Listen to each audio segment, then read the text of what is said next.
할렐루야. 복된 주일, 주의 은혜와 사랑이 모든 성도님들에게 가득하시기를 축복합니다. 얼마 전에 이른 저녁 시간에 아이와 동네를 산책하다가 한 권사님을 만났습니다. 교회 근처에 사시는 권사님이신데 그 시간에 이제 집에 들어가시는 거였어요. 그래서 반갑게 인사드렸더니 잠깐 집에 와서 커피 한잔 하고 가라시는 거예요. 너무 강권하셔서 갑자기 신방을 하게 되었습니다. 앉아서 두런두런 이런저런 이야기를 나누다가 권사님이 이런 이야기를 하셨어요. 목사님, 지금 힘들죠? 그래도 다음 시대에 좋은 때가 올 겁니다. 이 말을 듣는데 가슴이 따뜻해졌습니다. 이후에 집에 돌아와서도 그 한마디의 여운이 계속 남아 있었어요. 왜 그 짧은 말씀이 가슴을 울렸을까? 아마도 너무 오랜만에 들은 소망의 말, 위로의 말이기 때문인 것 같아요. 사실 최근에 듣게 되는 한국 교회의 전망, 미래에 대한 이야기는 대부분 비관적입니다. 각 교회마다 청장년 세대가 쇠퇴한다고 하고 교회 학교가 사라지는 것도 그리 놀랄 일이 아니에요. 지금 열심히 배우고 힘차게 목회해야 할 제 또래의 목회자들은 교회의 미래가 보이지 않으니까 목회를 그만둔다고도 합니다. 심심치 않게 들려오는 이런저런 이야기로 인해서 제 마음에도 어느새 걱정과 불안이 있었던 것 같아요. 그런 가운데 권사님을 통해 소망의 말을 들으니까 얼마나 큰 힘이 되는지 모릅니다. 성도 여러분, 안 좋은 이야기는 누구나 할 수 있는 이야기입니다. 하지만 소망의 말, 위로의 말, 한 사람에게 빛이 되는 말은 믿음의 사람만이 할 수 있습니다. 성도답게 말하시기 바랍니다. 하나님의 자녀답게 이야기하십시오. 오늘 이 예배와 우리의 교제를 통해서 누군가가 새 힘을 얻고 평안을 얻게 되시기를 축복합니다. 요즘 제 마음에 있는 하나의 질문은 왜 교회의 위상이 떨어지고 복음이 오해를 받는가입니다. 이전에 교회는 존중받았고 복음은 가치 있다 여겨졌죠. 하지만 최근에는 교회에 다니는 걸 숨겨야 할 정도로 비판을 받고 있습니다. 청년과 청장년 세대들은 교회를 왜 다녀야 하는지 이유를 모르겠다고 하지요. 왜 이런 일이 일어났을까? 여러 이유가 있겠습니다만 제 짧은 견해로는 어쩌면 성화의 삶이 부족했던 것은 아닐까 생각해 봅니다. 조금 쉽게 말하면 예수를 믿고 구원은 받았지만 성도의 삶을 살아가는 것에 있어서는 부족했던 것이지요. 그러면 성도로 산다는 건 뭘 말하는가? 어떤 분들은 착하게 살면 된다고도 말해요. 또 교회에 열심히 나가고 성경 읽고 기도하면 성도로 사는 거라고도 말합니다.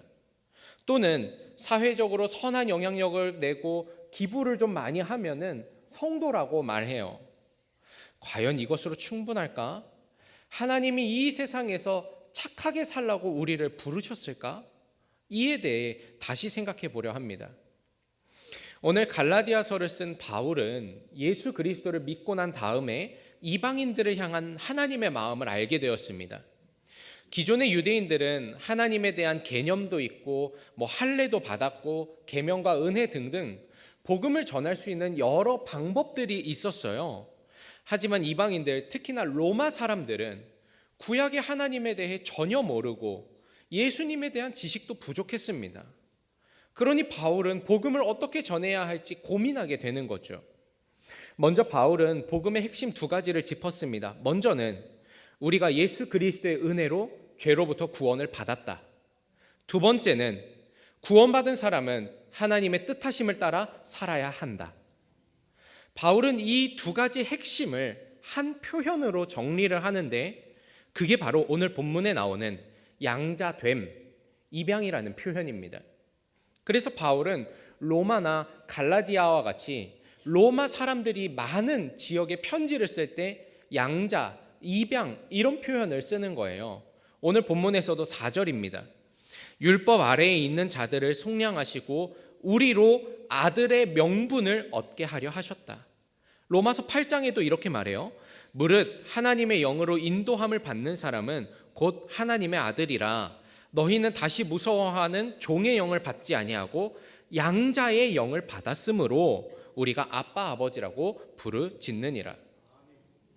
우리는 보통 입양이라고 생각하면 현대적 입양을 말합니다. 가정 내에서 입양에 대한 논의를 하고 또 입양 상담을 받고 입양 기관에 가서 아이를 데려오는 이런 입양을 생각해요. 오늘날의 입양은요, 한 아이를 귀하게 여기고 그 아이에게 아름다운 세상과 멋진 가정을 만들어주고 싶은 고귀한 마음에서 시작되고 이루어집니다. 그러나 바울의 시대 로마에서는요, 입양의 개념이 좀 달랐어요. 기본적으로 로마인들은 아이를 귀하게 여기지 않았습니다. 지금은 이해하기 어렵지만 당시의 기록을 보면 아이를 버리는 일이 비일비재했어요. 장애가 있으면 버리고, 아들을 기대했는데 딸이 나오면 버리고, 살다가 퍽퍽하면은 아이를 파는 일도 흔했습니다. 그러니까 바울은 우리가 생각하는 것처럼 아이를 귀하게 여겨서 입양을 한다? 이런 의미는 아니었던 것 같아요. 당시 로마에서 일어났던 입양은요, 보통 성인을 대상으로 했습니다. 아이를 데려오는 게 아니라 다 큰 사람을 입양하는 거예요. 그리고 목적이 있었는데 바로 가문의 명예와 상속을 위해서 입양을 했었습니다. 로마에는 페트리아 포테스타스라는 관습법이 있는데 우리로 하면은 입양의 관습이라는 제목이에요. 거기에 나오는 입양의 목적을 보면 보통은 가문의 발전을 위해서 사람을 데려왔다라는 걸 알 수가 있습니다. 그러니까 입양이라고 표현했지만 우리로는 영입이라고 표현하는 게 조금 더 이해하기 쉬울 거예요. 예를 들어 출신은 천하지만 전쟁에서 공을 세운 그런 사람을 데려오는 거죠. 그래서 가문의 명예를 높이는 겁니다. 또 드물기는 하지만 노예를 입양하는 경우도 있었어요. 우리의 가문이 이만큼 개방적이고 이방인들에게 열려 있다라는 걸 보여주려 한 겁니다. 그 외에는 가문의 재산을 불리기 위해서 재정 운영에 뛰어난 사람, 장사에 재능 있는 사람, 능력 있는 사람을 입양하기도 했습니다. 그러니까 로마인들의 입양은 오늘날과 다르게 기대가 있었고 목적이 있었다라는 겁니다. 그런 면에서 보면 바울은 입양, 양자라는 단어를 통해 이방인들에게 메시지를 전하고 있는 겁니다. 너희는 그리스도의 자비와 은혜로 하나님의 자녀가 되었다. 그러니 너는 이전의 삶이 아니라 하나님의 자녀로 살아야 한다. 이 문장을 입양 이렇게 표현하고 있는 겁니다. 오늘날도 마찬가지예요. 우리가 하나님의 자녀가 되었다는 것은 내가 사랑받았다 그 뜻을 말하는 것은 아닙니다. 하나님이 우리를 부르셨을 때는 원하시고 기대하시고 뜻하신 바가 있었다라는 거예요. 우리가 이 기대를 모른 채 하고 살아간다면 귀한 신분을 얻었지만 천하게 살아가는 것과 다르지 않습니다. 옛부터 어른들이 아이에게 하는 말이 있습니다. 건강하게만 자라다오. 이 9글자에 담긴 마음을 부모가 되고 나니까 조금은 알 것 같습니다. 정말로요. 아이가 건강하게만 자라줘도 감사합니다. 그런데 제 솔직한 마음은 건강 이상을 기대하게 되어요. 건강한 건 기본이고요. 당연히 믿음 좋은 아이가 되면 좋겠습니다. 하나님 제대로 믿는 사람 되면 좋겠어요. 또 할 수 있으면 공부도 좀 잘하면 좋겠습니다. 서울대는 아니어도 그래도 이름 딱 들으면은 거기 이러는 대학에 좀 들어가면 좋겠어요. 나중에 취업도 좀 잘하면 좋겠습니다. 사람 욕심, 부모 욕심이 참 무섭더라고요. 돈도 좀 잘 벌면 좋겠어요. 또 잘생기면 좀 좋겠습니다. 좋은 사람 만나면 좋겠고요. 제가 자식 때문에 걱정하고 그러지 않고 떵떵거리면서 자랑 좀 하며 살면 좋겠습니다. 여러분, 저만 나쁜 사람입니까? 저만 욕심이 많나요? 아마 부모님들 마음 다 똑같으실 거예요. 모든 부모는 자녀가 있는 그대로 사랑합니다. 그런데 사랑하는 거랑 기대하는 건 달라요. 자녀를 사랑하지만 기대하는 바도 있잖아요. 마찬가지인 것 같아요. 하나님이 우리를 사랑하셨습니다.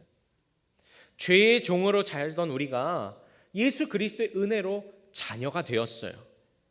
그렇기 때문에 주님은 우리에게 기대하시며 말씀하시는 겁니다. 내가 너를 구원하였다. 내가 너를 구원함은 너에게 거는 기대가 있고 목적이 있기 때문이다. 나의 뜻에 맞추어 살아가라. 그렇습니다. 구원받았다면, 은혜 받았다면 은혜에 합당한 삶을 살아야 합니다. 그리스도인은 하나님의 기대에 맞추어 살아야 합니다. 예수 믿는다 말하면서 이전과 똑같이 그대로 살아서는 안 되는 거지요. 고린도 후서에서 바울은 이렇게 말합니다. 우리는 몸으로 있든지 떠나 있든지 주를 기쁘시게 하는 자가 되기를 힘쓰노라. 17절에서는 그런즉 누구든지 그리스도 안에 있으면 새로운 피조물이라. 이전 것은 지나갔으니 보라 새 것이 되었도다. 성도 여러분, 구원 받는 것을 넘어서 하나님의 자녀로 살아가십시오. 교회 다니는 사람이 아니라 하나님의 아들과 딸로 살아가시기를 축복합니다. 그렇다면 하나님의 자녀는 어떤 삶을 살아야 하는가? 오늘 바울의 표현을 통해 두 가지를 생각해 보겠습니다. 첫 번째는 하나님의 명예를 위해 살아야 합니다. 오늘날도 그렇지만 바울이 살던 로마에서는요, 명예가 굉장히 중요했습니다. 위대한 철학자 소크라테스는 명예로운 죽음은 불명예스러운 삶보다 낫다라고 말했고, 로마인들은 밤마다 기도했어요. 하나님, 내가 명예롭게 죽게 하옵소서. 이렇게 기도했어요. 명예는 로마인들이 목숨을 거는 일이었습니다. 따라서 로마에서 한 가문을 누군가가 입양했을 때는 반드시 요구하는 것 중에 하나가 앞으로는 새로운 가문의 명예를 위해 살아가라는 것을 요구했었습니다. 이는 그 시대의 모든 사람들이 공통적으로 아는 말이에요. 바울도 이렇게 말하죠. 7절입니다. 내가 이후로는 종이 아니요 아들이니 라고 말해요. 바울이 말하는 종의 의미는 그동안 율법에 놓여있던 종, 죄에 구속된 종을 의미하는 게 확실합니다. 그런데 저는 오늘 이 표현 자체에 좀 집중해 보려고 해요. 종과 아들의 차이는 무엇일까? 종, 노예는 뭔가 잘못하면 스스로에게 비난이 돌아옵니다. 종이 실수하면요, 사람들은요, 아유, 저거 종놈이라 그래. 저 천한 것이 뭘 알겠어. 이렇게 욕하거든요. 그런데 아들은요, 잘못을 저지르면 애먼 아버지가 욕을 먹어요. 저 인간 애비가 누구인지, 대체 자식 교육을 어떻게 시킨 거야? 이런 식으로 말을 해요. 자녀는요, 자기는 모르지만 가문의 명예를 짊어지고 있고 아버지의 이름을 등에 업고 살아갑니다. 하나님이 우리를 당신의 양자로 삼으셨다는 것은 우리의 등 위에 당신의 이름을 놓으셨다라는 의미입니다. 바울이 이것을 입양, 양자됨이라는 의미를 사용하며 말하는 거예요. 고린도전서 10장에 이렇게 말하죠. 그런즉 너희가 먹든지 마시든지 무엇을 하든지 다 하나님의 영광을 위하여 하라. 보십시오. 성도는요, 먹는 거, 마시는 거, 행하는 거 모두가 내 마음대로가 아니라 하나님의 영광을 위해서 해야 한다라고 말하는 겁니다. 내 삶이 하나님께 영광이 되지 못한다면, 내가 하나님의 이름을 더럽히고 있다면 이것은 죄라는 것을 우리는 깨달아야 합니다. 그렇다면 우리는 어떻게 하나님께 영광을 돌릴 수 있을까? 가장 먼저는 내가 멋진 사람이 되어야 합니다. 내가 명예로운 사람이 되어야 합니다. 내가 이거 해서 하나님 영광 받으시겠지? 그렇게 생각하지 마시고요. 내가 먼저 좋은 사람이 되십시오. 내가 명예로운 사람이 되면요, 사람들은 내가 믿는 하나님에 대해서 함부로 말하지 못합니다. 내가 멋진 사람이 되면 내가 믿는 예수 그리스도 저절로 영광 받습니다. 미국에서는 장난으로도 함부로 말하지 못하는 사람이 두 사람이 있다 그래요. 마더 테레사와 마틴 루터 킹 목사님입니다. 아마 이 두 분에 대해서는 숱하게 들어서 알고 계실 거예요. 일평생 어려운 이들을 위해 힘쓴 사람, 일평생 고통받는 흑인들을 위해서 애쓴 사람, 이 땅에서 하나님 나라를 이루어 가신 두 분의 삶은 함부로 말할 수 없고 대할 수 없는 위대한 명예가 있습니다. 명예란 그런 거예요. 정치인들이 가지는 게 명예가 아닙니다. 부자가 되어야 명예를 얻는 것도 아니에요. 위대한 가치, 영혼을 사랑하는 마음, 신념과 신앙을 위해서 나 자신을 희생하고 다른 이와 공동체를 위해서 나를 헌신하는 자가 누리는 것, 그게 바로 명예입니다. 따라서 내가 명예로운 사람이 된다고 하는 것은 나를 넘어서서 하나님을 생각하고 이웃을 생각하고 공동체를 생각하고 위대한 가치를 추구하는 삶을 살아간다라는 걸 의미합니다. 갈라디아서 5장에 보면 오직 성령의 열매는 사랑과 희락과 화평과 오래 참음과 자비와 양선과 충성과 온유와 절제니 이 같은 것을 금지할 법이 없느니라. 그리스도 예수의 사람들은 육체와 함께 그 정욕과 탐심을 십자가에 못 박았느니라 라고 말해요. 여러분, 여기 나오는 성령의 열매 9가지에 내가 중심이 된 게 있습니까? 없습니다. 사랑이나 화평이나 오래 참음이나 자비나 양선은 다 남 좋으라고 하는 일이에요. 아니, 나 좋으려고 하면은 안 참는 게 최고죠. 나 좋으려고 하면은 절제를 뭐 한다고 합니까? 기분 내키는 대로 하고 말죠. 하나님을 생각하고 이웃을 생각하니까 절제하고 온유하는 겁니다. 다시 말씀드립니다. 나를 넘어서서 하나님을 생각하고 이웃을 생각하는 삶이 명예로운 삶입니다. 그 명예로운 삶을 살 때 하나님은 영광 받으십니다. 하나님의 명예를 높여드리는 일이 그것입니다. 예수님을 생각해 보십시오. 주님이 아버지를 위해서 하신 가장 큰 일은요, 십자가를 지는 거였습니다. 곰곰이 생각해 보면 예수님은 십자가를 지실 이유는 없어요. 자기 자신을 위해서는 십자가를 질 필요가 없습니다. 그러나 주님은 제자들을 생각하셨고 바리새인들을 생각하셨고 제사장들을 생각하셨고 서기관을 생각하셨고 그리고 2000년을 넘어서 먼 나라에서 태어날 우리들을 생각하셔서 십자가를 지신 겁니다. 하나님을 위해서, 이웃을 위해서, 생명과 구원의 가치를 위해서 주님은 자신을 내어주신 거죠. 그렇기에 그 십자가로 인해 하나님이 영광 받으시고 찬양 받으셨습니다. 마찬가지로 나만 아는 이기심, 허영, 교만으로 살지 마십시오. 하나님의 이름을 위하여, 하나님의 나라를 위하여 살아가십시오. 직장에서, 가정에서, 내가 살아가는 모든 곳에서 주님이 그러하셨듯이 나를 내어줘야 합니다.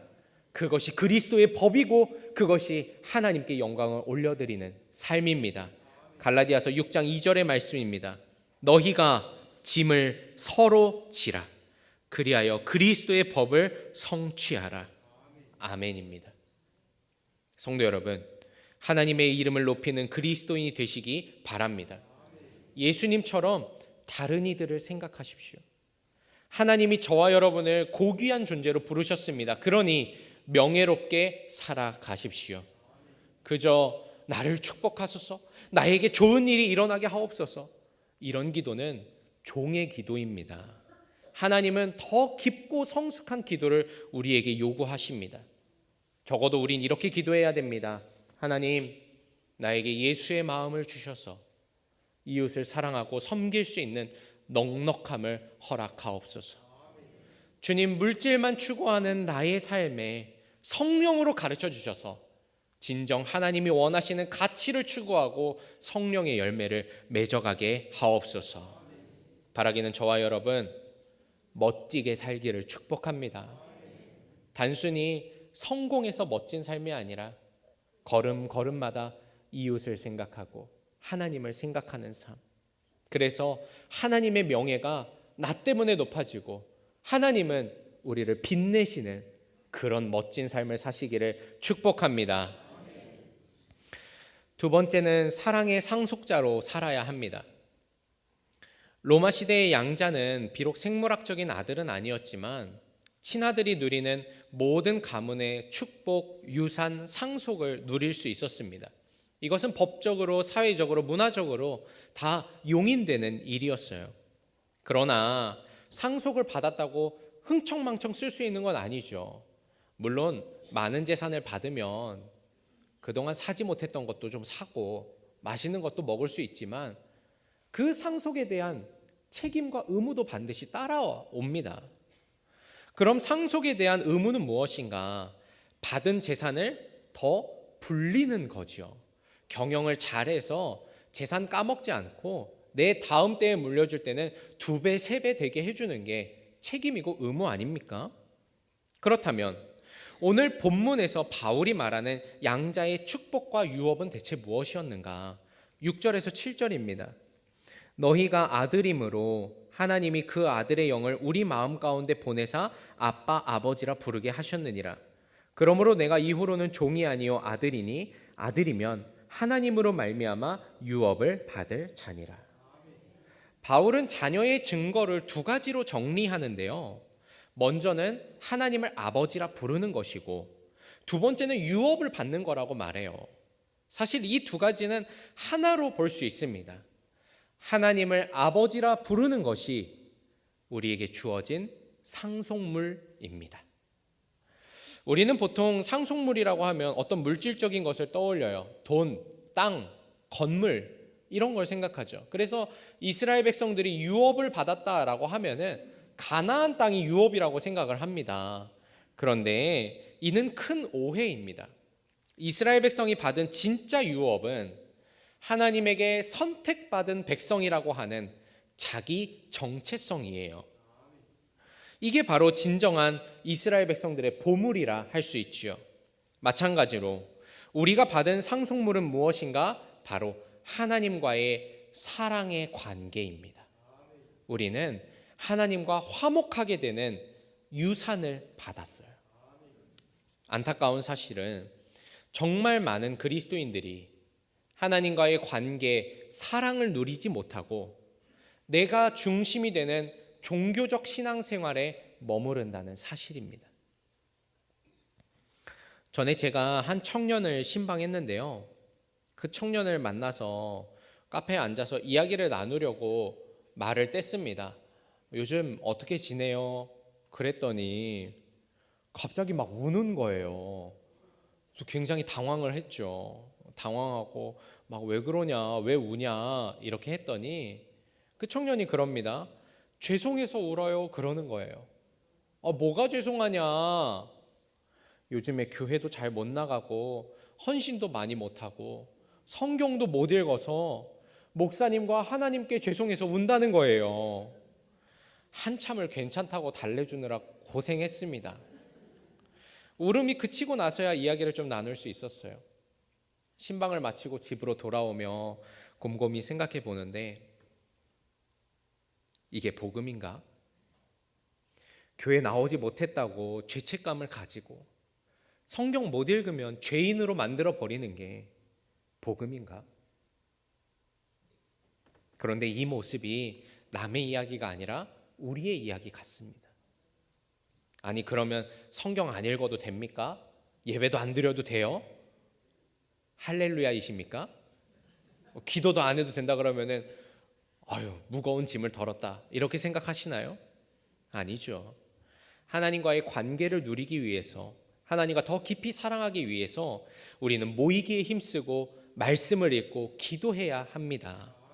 이 모든 일은 하나님의 자녀로 살아가기 위해 필수적인 일이라는 거예요. 그러나 분명한 것은 모임이, 성경이, 기도가 먼저는 아닙니다. 하나님과의 관계가 먼저예요. 하나님의 마음을 알고자 우리는 말씀을 읽고 하나님과 대화하려고 기도하는 겁니다. 하나님을 깊이 만나려고 이 자리에 나오는 거지요. 복음은 신앙의 행위와 하나님과의 관계 2가지를 모두 가져가야 하는 겁니다. 예수님이 누가복음 이렇게 말씀하셨어요. 화 있을진저 너희 바리새인이여 너희가 박하와 운향과 모든 채소의 11조는 드리되 공의와 하나님께 대한 사랑은 버리는도다. 그러나 이것도 행하고 저것도 버리지 말아야 할 것이니라. 만약에 관계없이, 하나님과의 깊은 사랑의 관계없이 교회에서 주문하는 프로그램으로 만족한다면 하나님은 결코 기뻐하지 않을 겁니다. 오늘날 우리는 어떤 형식, 종교적인 생활, 신앙의 형태를 만드는 일에 과도하게 초점을 맞추고 있는 것은 아닌지 깊이 생각해 봐야 합니다. 성도 여러분, 하나님이 우리와 사랑의 관계를 맺어주셨습니다. 그 사랑의 기초에서 믿음을 세워 가십시오. 그렇다면 하나님의 상속자, 사랑의 유업을 잇는 자는 어떤 삶을 살게 되는가? 가장 먼저는요, 사랑받는 자로 살게 됩니다. 아마 저보다 더 잘 아실 거예요. 사랑받는 아이는 티가 납니다. 반대로 사랑받지 못하고 그늘진 아이도요, 금세 알 수 있어요. 어쩌면 어떤 성도님께서는 어린 시절에 사랑받지 못했을 수도 있습니다. 결혼은 했는데 부부간의 사랑을 잘 모르시는 분도 있을 수 있어요. 세상이 내 편 들어준 적 한 번도 없다라고 말하실지 모르겠습니다. 그러나 기억하십시오. 하나님은 여러분을 사랑하십니다.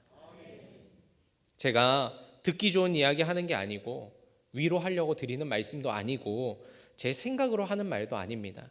성경이 그렇게 말하고 있어요. 하나님이 너희를 너무너무 사랑하신다. 한 사람 한 사람 이름 불러가며 사랑하고 있다라고 성경이 말합니다. 심지어 뭐라 합니까? 모태에 짓기 전부터 너를 알았다. 내가 너의 머리털도 매일 밤마다 세고 있다. 심지어는 젖 먹는 아이를 잊어버리는 어미가 있을지라도 나는 너를 잊지 않겠다. 말씀을 믿으십시오. 하나님이 우리를 사랑하십니다. 그 사랑을 기억하는 것이 사랑의 상속자로 살아가는 것입니다. 두 번째로 하나님의 상속자는 사랑하는 자가 됩니다. 사랑받고 자란 사람의 특징은요, 다른 사람 생각할 수 있다는 거예요. 다른 사람 사랑할 줄 아는 사람이 된다는 겁니다. 고기도 먹어본 사람이 먹는다는데 사랑도 받아본 사람이 잘해요. 내가 하나님의 사랑을 받았다면 이제 사랑하는 자가 됩니다. 사도 요한이 이렇게 말하죠. 요한일서 4장에 사랑하는 자들아, 하나님이 이같이 우리를 사랑하셨은즉 우리도 서로 사랑하는 것이 마땅하도다. 하나님이 주신 사랑을 받았다면 사랑하십시오. 예수님처럼 내어주십시오. 다른 이를 더 배려하고 생각하고 위해 주십시오.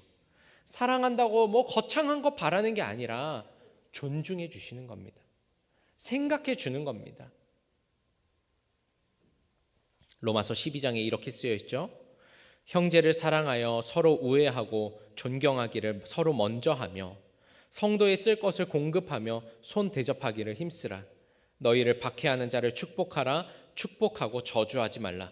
즐거워하는 자들과 함께 즐거워하고 우는 자들과 함께 울라. 성도 여러분, 사랑하시기 바랍니다. 바라기는 오늘 선교회로 모이실 텐데 모임 가운데 안 나온 성도가 있거나 어떤 소식을 듣는 성도가 있으면 전화 한번 하십시오. 아유, 권사님 오늘 모였는데 얼굴 안 보여서 전화했어. 생각나서 전화했어. 내가 기도하고 있는 거 알죠? 여러분, 그게 사랑입니다. 성도 여러분, 말씀에 근거하여 선포합니다. 하나님이 저와 여러분을 자녀로 부르시고 유업을 주셨습니다. 그러니 사랑받는 자로 또 사랑하는 자로 살아가시기를 축복합니다. 하나님은 우리를 자녀로 삼아 주셨습니다. 이는 단순히 신분의 변화나 기쁨, 은혜만을 주기 위함이 아닙니다. 성도 여러분, 하나님의 자녀가 되었으니 하나님의 명예를 높이고 사랑받는 자로, 사랑하는 자로 살아가시기 바랍니다. 이것이 하나님의 기대요, 예수님이 보여주신 길이요, 우리를 자녀로 부르신 뜻하심이라 믿습니다. 바라기는 이번 한 주, 아니 앞으로 살아가는 모든 날들이 가슴 벅차도록 멋있고 아름답기를, 무엇보다 행복하시기를 축복합니다.